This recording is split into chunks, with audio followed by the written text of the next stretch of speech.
Жабайы алма. Бірінші бөлім. Көкінай.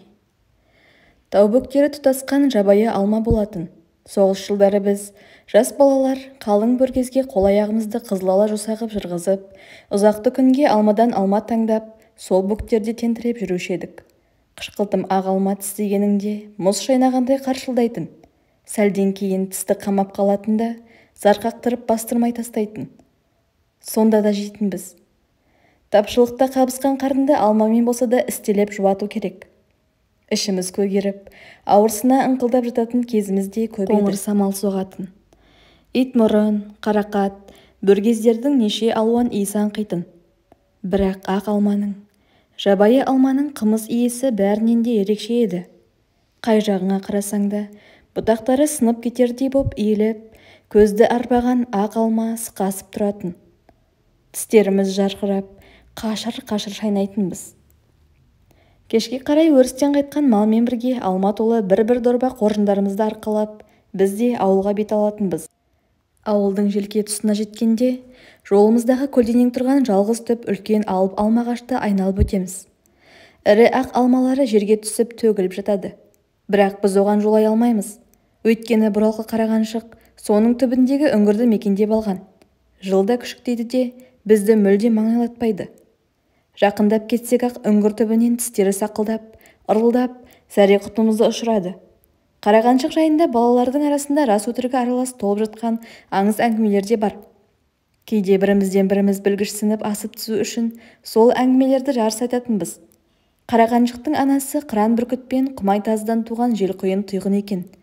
Кезінде бұл төңіректе жортқан төрт аяқты аңнан аң қоймапты. Қолтығында қанаты болған көрінеді. Ал одан туған Қарақаншықта соғысқа дейін атағы жер жарған тазы екен. Иесі бәсен соғысқа аттанып, әйелі Жайдар көрші аудандағы төркіндеріне көшіп кеткен соң, Қарақаншық далада қаңғып қалып қойған. Жайдар өзімен бірге әкетпек боп қаншама әуреге түскенмен, Қарақаншық жат жерге баспай қойыпты. Тіпті бір жолы Жайдар әдейілеп іздеп кеп, қаңғып жүрген Қарақаншықты шақырып ап, алдына ыстық тамақ құйып, мойнынан құшақтай отырып жылап, кәдімгі адаммен сөйлескендей оған: «Мұның не Көкінай-ау, менен неге қашасың? Не жаманшылығымды көрдің? Әлде көшкеніме қарсымысың? Бәсенім аман-есен қайтқан соң, әлі қайтып келеміз ғой бұл жаққа. Оған дейін бір жерде болайық та», деп назын айтыпты. Сөйтіп жіппен байлап жетектеп әкетіпті. Бірақ бірер айдан кейін Қарақаншық үйренген жеріне қайта қашып келген екен. Иемденгісі келген үйлердің бірде-біріне жоламай, алып алмағаштың түбіндегі ескі үңгірге барып паналапты. Өзі алма жеуді үйреніпті. Жылда жазда күшіктейді де, күшіктері бауырын көтерген кезде, ауылдың үлкендері жиналып келіп, Қарақаншықты бір шетке жасқап тастап, алдына ас құяды да, өздері бір-бір күшіктен үлесіп алып кетеді. Сөйтіп, айналасы 2-3 жылдың ішінде ауылдағы иттердің тең жарымы Қарақаншықтың тұқымы болып кетті. Ит жайын жақсы білетін байдалы шал айтыпты деген бір сөз бар. Осы Қарақаншықтың көп күшіктерінің ішінен біреуі ғана тұқымына тартып, құмай боп тууы тиіс. Ал күшік дұрыс қолға тап келсе, жортқан аңды құр жібермейтін нағыз желқұйынның өзі болмақ. Біз алып алмағаштың түбінен әрі-бері өткен сайын, «Көкінай, Көкінай, ка!» деп Қарақаншықтың шынатын атап шақырамыз. Кейде ол үңгірден шығып тұмсығын көтеріп, біз жақтан жеткен әуені иіскеп көріп, құйрығын бұлғаңдатады. Ал кейде үңгірден тұмсығын бір қылт еткізеді де, қайтып көрінбей қояды. Бірде Қарақаншық 3 күн қатарынан мүлде көрінген жоқ. Із-түссіз жоғалды. Біз балалар Көкінайлап, алмағаштың түбінде қаншама шуылдасып шақырғанымызбен, үңгір жақтан еш дыбыс болмады. Ақыры біреулеріміз: «Мүмкін өліп қалған шығар». Екіншілеріміз: «Мүмкін сағынған соң Жайдардың артынан іздеп кеткен шығар», десіп жорамалдар жасадық. Бірақ үңгірге жақындап, үңіліп қарауға ешқайсымыз батпадық. Ертеңіне таңертең алып алмағаш түбінен бөктерге қарай өтіп бара жатқанымызда, Қарақаншық көзімізге оттай басылып ұшырай кетті. Алма жеп жүр екен. Іші салбырап, біртүрлі аянышты бүрсектейді. «Өй, әнен қараңдар Қарақаншықты! Ой, байғұс-ай тірі екен-ау. Көкінай, ка.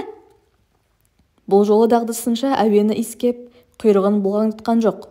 Тістерін ақситып, сақ-сақ еткізіп ырылдап қойды. Ашулы тәрізді. Байғұс ауыр болу керек, бір тектеуін. Жоқ, көрмейсің бе қарнын, емшектерінің салақтауын.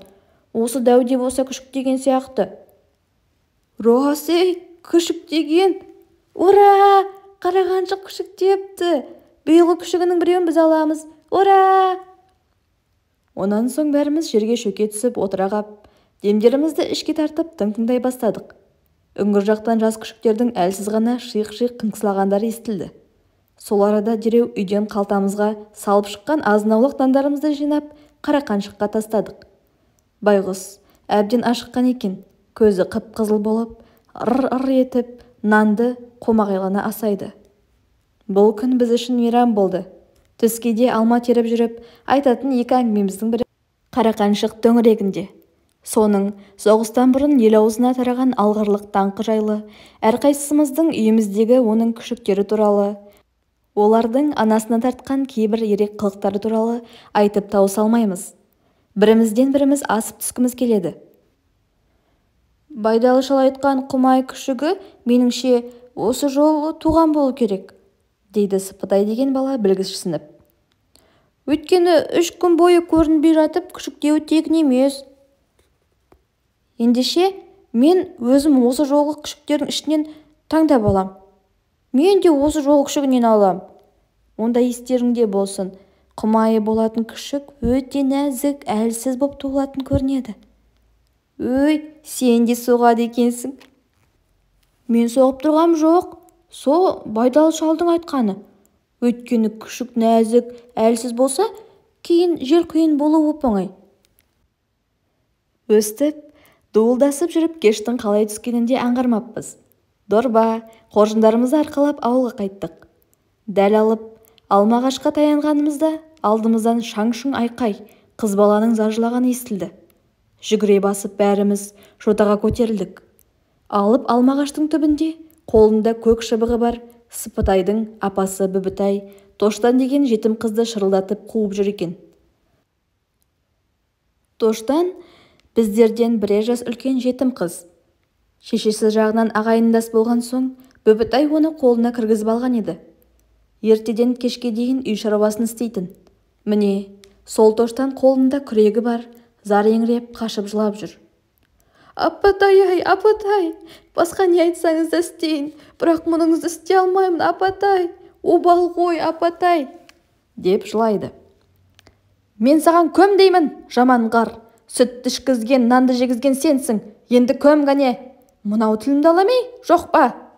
Деп көк шыбықпен қызды тартып қалады. Көнбеймін, апатай, көнбеймін, өлтірсеңіз де көнбеймін, деп Тоштан қолындағы күректі лақтырып тастады да, жаңағы біз келген бөктерге қарай шырқырап қаша жөнелді. Ұстаңдар ана қарды, ұстаңдар, деді Бүбітай соңынан ұмтылып. Біз тегіс дорбаларымызды тастай сала Тоштанның артынан қуған болдық.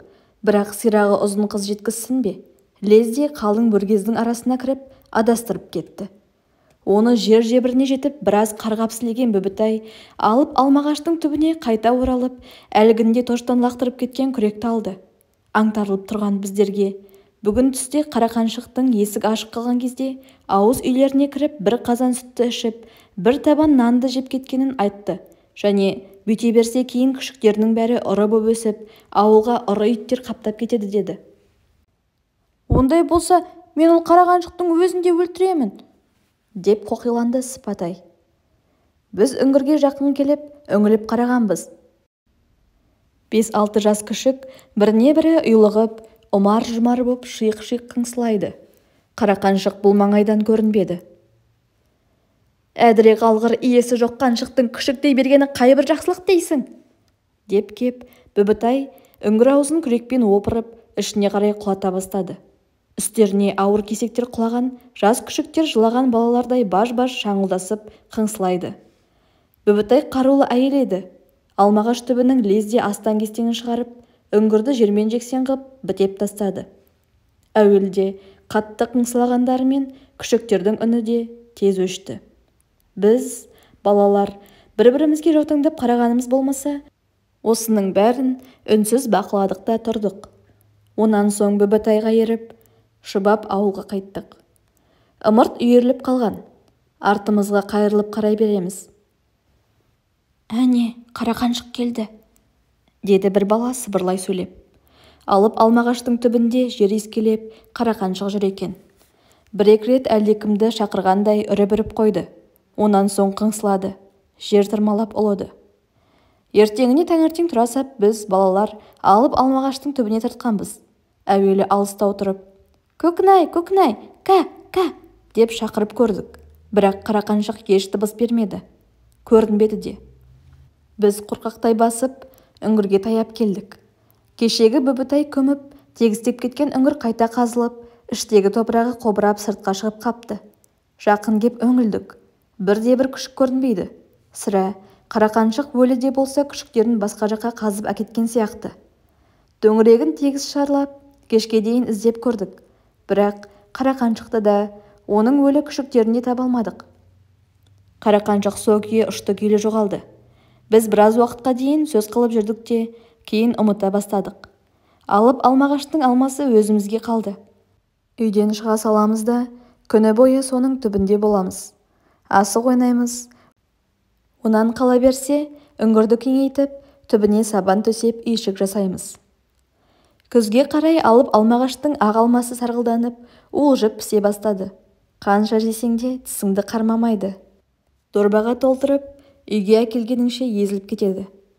Ортасынан тіліп, жіпке тізіп қақ жасаймыз. Ауыл балалары тегіс жиналып, күнде тасимыз алманы. Аз күннің ішінде алма тек биіктегі бұталардың ұшар басында ғана қалды. Соссаң қол жетпейді, сілкісең түспейді. Басқа алмалар сарғылданып піскенде, әлгі биіктегі алмалардың бір бүйірлері шиқандай боп қызарып, көздің жауын алады. Шіркін-ай, деп аузымыздың суы құрып қызығамыз. Бір күні Сыпатай сол ұшар биіктегі қызыл алмаларды алам деп тоқтау айтқанымызға бой бермей, алып алмағаштың төбесіне өрмелеп шықты. Қызыл алмаларға жетіп, енді қол соза бергенде, аяғын тіреп тұрған бұтақ сынып кетіп, төмен қарай құлап түсті. Балалар шу ете қалдық. Жүгіріп жанына барсақ, көкпеңбек болып, тыныстай алмай бүгжиіп қалыпты. Бір-екі бала аттандап ауылға қарай жүгірді. Ағыл-теңіл еңіреп Бүбітай жетті. Баласын жерден көтеріп алған. Былқ-сылқ етіп аңырағаны болмаса, тілге келмеді. Сыпатайдың өлімінен кейін шешелеріміз бізді алмаға жіберуді қойды. Бөктерге қарай аяғымызды қия басудан қалдық. Сол екі арада қыс түсті. Біздің ауылдың әу баста колхоз боп қалай ұйысқанын біз, кейінгі жас ұрпақ, тек үлкендер айтқан әңгімелерден ғана білеміз. Жоңғардың жықпыл-жықпылдарында шашылған тардай қысы-жазы бытырап көшіп жүрген көшпелі жұрт 20-шы жылдардың аяғында әр тұсқа кеп 20-30 түтіннен бірігіп қоныс теуіп, артельдер құрыпты. Сөйтіп отырықшылыққа айналған. Онан колхоз болған. Ал кейінде туған біздерге сол колхоздар адамзат жаралған күннен бастап құрылғандай боп көрінетін. Бай, кедей деген сөздерді үлкендер аузынан естігеніміз болмаса, мағынасына онша түсініп жатпаймыз. Біздер үшін колхоз бастық бар, бригадир бар, және қатардағы жай колхозшылар бар.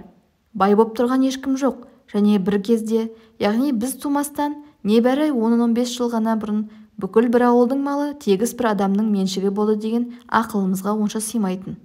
Қалайша дейміз? Бір адам сонша малға жалғыз өзі ғана ие болады. Колхозшылары болмаса, ол малдарын қалай бағады? Әлі жететіндер барып, ондай адамның өзін ұрып-ұрып, көп малдарын бас салып тартып алмай ма екен дейміз. Сондай-ақ ішерге асы, киерге киімі жоқ тақыр кедейлер болды дегенге де сенбейміз. Ондай адам бір-ақ күнде аштан өліп қалмай ма деп те ойлайтынбыз. Әйтеуір, қалай болған күнде де біздер үшін өзіміз тумастан бұрынғы өткен өмір ертегі аңыз боп қана көрінетін. Ал біздің ауылдың өткені жайлы аңыз әңгімелер өте көп еді. Кейде соның қайсысының жасында да болғанын, қайсысының да ойдан шығарылғанын айыру қиын болатын. Біздер үшін оның бәрі де қызғылықты, қымбат еді. Елтіп отырып тыңдайтынбыз. Біздің ауыл Алмалы деп аталады. Өйткені жердің атын жабайы алма сыңсып өскен тау бөктерін солай деп атайды. Колхоз ұйысқанға дейін бұл тауда жабайы алманы қорек етіп аю өріп жүреді екен. Сондықтан болар, кейбір үлкендер күні бүгінге дейін жабайы алманы аю алма деп атайды. Ол кезде алма жегісі келгендер жүйрік атпен кеп, алманы ат үстінде тұрып жинайды екен.